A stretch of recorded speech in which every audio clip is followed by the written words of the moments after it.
تعلیم کتاب ہو، حکمت و دانائی ہو، کتاب کے اسرار و رموز ہو،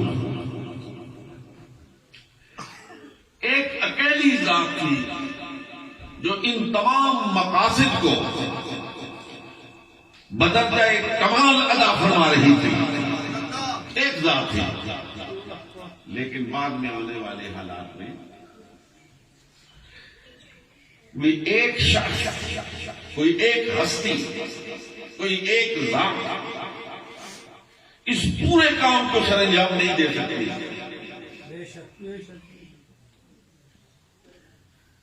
کسی نے صرف تعلیم کتاب کو اپنی توجہ کا مرکز بنایا،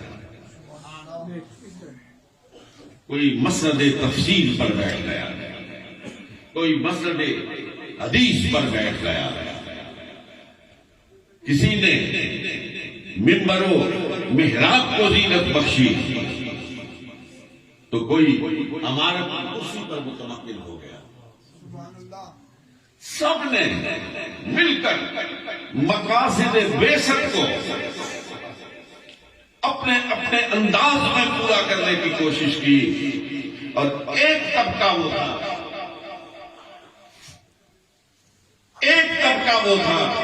جس نے اپنی توجہات کا مرکز لوگوں کے دلوں کو بنایا، قلب و ذہن کی صفائی کو بنایا، اور اسی طبقے کو صوفیہ کہتے ہیں، اسی طبقے کو اولیاء اللہ کہتے ہیں. اور اسی طبقے کے ایک قائد محترم کے حضور ہم اپنی عقیدت کے پھول نچھاور کرنے کے لیے یہاں پر جمع ہوئے. حضرات محترم، باتیں کرنا آسان ہے، تنقید کرنا آسان ہے، لیکن قلب و ذہن کی پاکیزگی کے لیے میدان عمل میں نکل کر روح اور دماغ کی دنیا میں ایک انقلاب پیدا کرنا، یہ خواجہ معین الدین چشتی اجمیری کا کام، یہ داتا علی اجمیری کا کام ہے.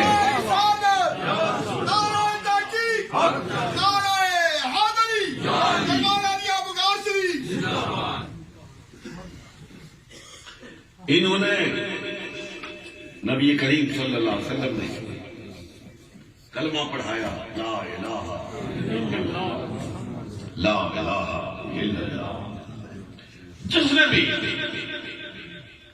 صدق کے دل سے پڑھا اشہد ان لا الہ الا اللہ اشہد ان محمدا عبدہ ورسولہ، اللہ کی توحید کی گواہی دی، محمد الرسول اللہ کی رسالت کی شہادت دی، وہ دائرہ اسلام میں داخل ہو گیا. لیکن اس لا الہ الا اللہ کے نور سے پھر آج تک جس انداز سے صوفیہ نے جگمگایا، یہ انہی کا کارنامہ ہے، یہ انہی کا فیضان ہے. یقین کیجئے کہ پھر جس طرف اللہ کے یہ مقبول بندے متوجہ ہو گئے، ان کی زبان سے ہی صرف لا الہ الا اللہ نہیں نکلا، ان کے جسم کے بو سے، پاؤں سے لے کر سر کے بالوں تک ایک ایک بال سے نکلا لا الہ الا اللہ، لا الہ الا اللہ، لا الہ الا اللہ.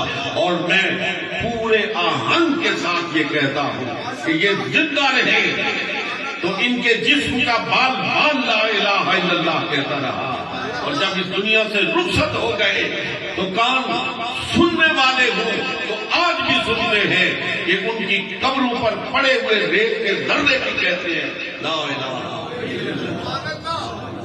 الا اللہ. میرے عزیزوں، بس میں یہاں رک کر آپ کی توجہ اس گانے پر ضرور کرانا چاہتا ہوں کہ ان تمام صوفیہ کا مرکز، ان کی تعلیمات کا نچوڑ ایک ہے، اور وہ ہے لا الہ الا اللہ محمد رسول اللہ.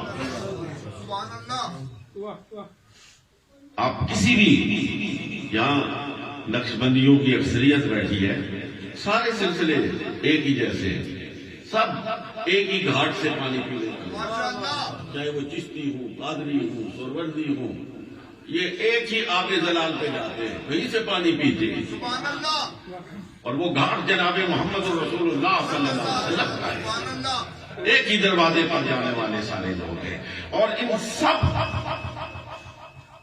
کی تعلیمات کا نچوڑ لا الہ الا اللہ ہے کہ اپنے آپ کو خدا کے سامنے سرنڈر کر، اپنی ذات کو خدا کی ذات کے سامنے قربان کر دو۔ کس طرح کہ مولا زندگی تیری، ان صلاتی و نسکی و محیایا و مماتی للہ رب العالمین، میرے مولا میری نماز تیری، میری زندگی تیری، میری موت تیری۔ مولا میں تیرا، تو وہ پکار کے جب کہتا ہے من کان للہ، من کان للہ کان اللہ لہو، کہ جو پھر میرا ہو گیا میں اس کا ہو جاتا ہوں، میں اس کا ہو جاتا ہوں۔ لا الہ الا اللہ پڑھا کرو تاکہ تم جاگو تو زبان سے پڑھو، تم سو جاؤ زبان بند ہو جائے لیکن تمہارے دل میں جاری رہے لا الہ الا اللہ، لا الہ الا اللہ۔ مجھے حضرت سلطان باؤ رحمۃ اللہ علیہ کی ایک ربائی یاد آ رہی، آپ نے بہت دفعہ سنی، وہ فرماتے ہیں کہ الف اللہ جبے دی بوٹی مرشد من میرے بیچ لائی، الف اللہ جبے دی بوٹی مرشد من میرے بیچ لائی ہوں۔ یقین کریں، آپ میری بات پہ اعتماد کریں، میں شہادت کے طور پر آپ کی خدمت میں یہ عرض کر رہا ہوں، یہ جو سلطان بہو نے کہا ہے نا چمبے دی بوٹی، خدا کی قسم جس طرح گلاب کی خوشبو ہوتی ہے نا، جس طرح چمبیلی کی خوشبو ہوتی ہے، اسی طرح کلبے کی بھی خوشبو۔ ذرا پڑھ کے رات کے پچھلے پیر اپنے بستر میں بیٹھ کر لا الہ الا اللہ کی ضربیں لگا کے دیکھو، باہر سے خوشبو آئے یا نہ آئے تمہارے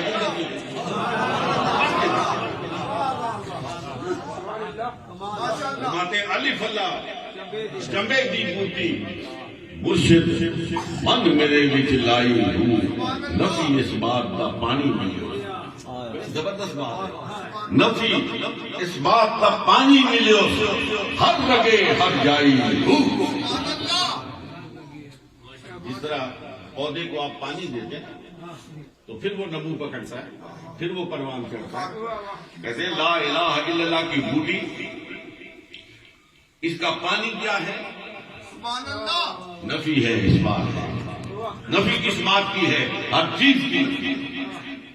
جب صوفی کہتا ہے نا لا الہ نہیں کوئی معبود، تو اسے ہر چیز بیس نظر آتی ہے کہ صرف ایک ذات ہے الا اللہ، یہ نفی ہے، یہ اس بات ہے، نفی کچھ نہیں ہے، اس بات صرف اللہ ہی اللہ ہے۔ نفی اس بات کا پانی ملو، ہر لگے ہر جائی ہوں۔ بڑی زبردست بات ہے، اس پہ بچت جاؤ، اندر بوٹی مشک میں جس طرح بہت سارے پھول رکھے ہوئے ہوں اور بیچ میں آدمی بیٹھا ہوا ہو اور اس کے مشامے جان معطر ہو رہے ہیں تو بچت نہیں جاتا آدمی۔ کوئی بہت زیادہ مظلوم ہو، کسی کو بہت زیادہ زکام ہو، اس پہ کوئی اثر نہ ہو، ورنہ پھولوں کے درمیان میں بیٹھا ہوا آدمی تو چمک جاتا ہے۔ اندر بوٹی مشک مچائی، جان بلند پر آئی ہوں، جیوے مرشد کامل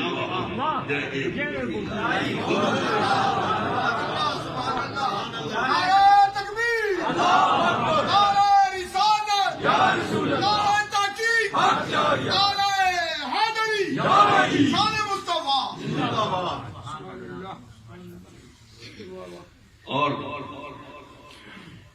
جن کے اندر یہ بوٹی مشک بچاتی ہے،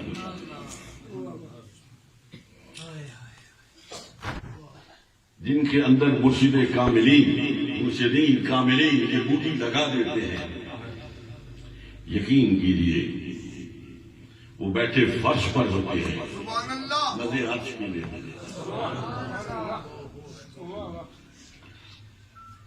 پھر ان کی صرف یہ آنکھیں روشن نہیں ہوتی، یہ دل کی آنکھ بھی روشن ہوتی ہے۔ میں نے کل بھی کسی جگہ کہا تھا کہ کچھ لوگ ہوتے ہیں جو دیکھنے کے لیے آنکھیں بند کرتے ہیں، آنکھیں کھولتے ہیں، جو دیکھنے کے لیے آنکھیں کھولتے ہیں، میں اور آپ گردن کو اٹھاتے ہیں، پھر ہمیں دور تک نظر آتا ہے۔ لیکن ایک اور مخلوق ہے جو دیکھنے کے لیے آنکھیں بند کرتی ہے، آنکھیں بند کرتی ہے اور دیکھنے کے لیے سر کو اٹھاتی نہیں، سر کو جھکاتی ہے، پھر آنکھیں کھول کے دیکھنے والا اس دیوار کا دیکھتا ہے، اور وہ آنکھیں بند کر کے دیکھنے والا زمین پر بیٹھ کر لوہے محفوظ میں لکھی ہوئی تقدیروں کو پڑھتا۔ اس لیے کہ لا الہ الا اللہ نے اس کے دل کو وہ روشنی عطا کی ہے، وہ روشنی عطا کی ہے کہ پوری کائنات اس پہ روشن ہو گئی۔ مجھے ایک واقعہ یاد آ رہا ہے، وقت ختم ہو جاتا ہے، میں چند منٹوں میں اپنی گفتگو کو سمیٹنے کی کوشش کروں گا۔ یہ جو حضرت جنید بغدادی ہے رحمت اللہ تعالی علیہ، یہ سگے بھانجے ہیں حضرت شیخ سری السقطی رحمت اللہ علیہ، ان کے بھانجے۔ شیخ اس وقت کے نامی گرامی صوفی تھے، جنید بغدادی بھی تصوف میں بہت مقام رکھتے تھے، علم کا ایک سمندر تھا، لیکن واز نہیں فرماتے، واز نہیں کیا کرتے۔ یہ ان کے ماموں شیخ سری السقطی اکثر مجھ سے فرماتے ہیں جنید واز کیا کرو، دین کی تبلیغ کیا کرو۔ جواباً عرض کرتے ماموں آپ کریں۔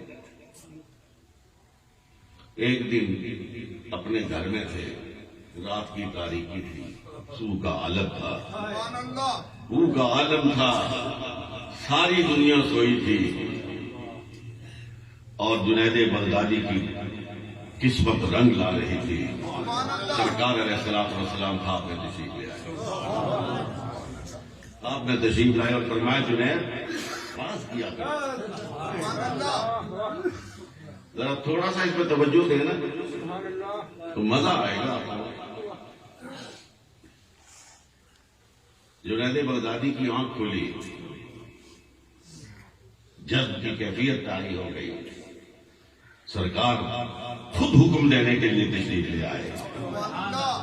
جنید بغدادی اسی وقت اٹھے اور سیدھے ماموں کے دروازے پہ چلے گئے، وہ جمعے کا روز۔ اب یہ کیسے روشن ہوتے ہیں، اس طرح روشن ہوتے ہیں، شاید میں بھی انہیں الفاظ کا جامع نہ پہنا سکوں، آپ خود سمجھنے کی کوشش کریں۔ جنید بغدادی اٹھے، سیدھے ماموں کے گھر پہ پہنچ گئے اور جا کے دروازے کو دستک دی۔ دروازہ کھلا، حضرت شیخ مسکراتے ہوئے دروازے پر تشریف لائے۔ یہ سمجھنے کی بات ہے، مسکراتے ہوئے دروازے پہ تشریف لائے۔ جنید بغدادی نے کہا ماموں آج جمعے کا واز میں کہوں گا، آج جمعے کا واز میں کہوں گا۔ حضرت جنید بغدادی نے شیخ سری السقطی نے فرمایا جنید ہمیں تو روز انکار کرتے تھے، آج بھی ذرا انکار کر کے، آج بھی انکار کر۔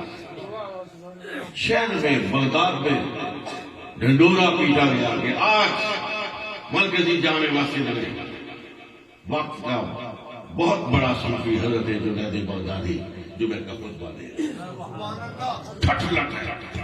دنیا امٹ کے آ گیا۔ ایک راہب عیسائی جو علوم دینیا کا بڑا ماہر تھا، وہ بھی جبہ پہن اپنی وہ جو گلے میں ڈالتے ہیں یہ عیسائی لوگ اس کو کیا کہتے ہیں، سلیب، وہ سلیب ڈال کے اس کو چھپا کے وہ بھی مجمع میں آ کے پیچھے بیٹھتے ہیں۔ حضرت نے خطبہ کہا، جو خطبہ ختم کیا تو وہ راہب کھڑا ہو گیا، اس نے کہا حضرت جی آپ کی گفتگو سن کے مزہ آ گیا، لیکن ایک سوال ہے، اگر جواب ارشاد فرما دیں۔ آپ نے فرمایا پوچھو۔ اس نے کہا حدیث میں آیا ہے۔ اب اس کے ذہن میں ایک تو میں دیکھوں کہ یہ حدیث ہے بھی یا نہیں، اور اگر ہے تو یہ واقعی صوفی ہے یا نہیں۔ ایک ہی وقت میں دو چیزوں کو اس نے کہا نبی کریم صلی اللہ علیہ وسلم کی حدیث ہے اتقوا فراست المؤمن فإنه ينظر بنور اللہ، کہ مومن کی فراست سے بچو، وہ اللہ کے نور سے دیکھتا ہے، اللہ کے نور سے دیکھتا ہے۔ ہاں اس کا معنی کیا ہے سمجھ میں نہیں آ رہا۔ فرمایا نہیں آ رہا، اگر نہیں آ رہا فرمایا تو پھر ذرا نزدیک آؤ، نزدیک آؤ، میرے نزدیک آؤ۔ وہاں آیا، کہا نہیں نہیں ادھر میرے قریب آؤ۔ جب قریب آیا تو فرمایا ذرا جبے کو ہٹاؤ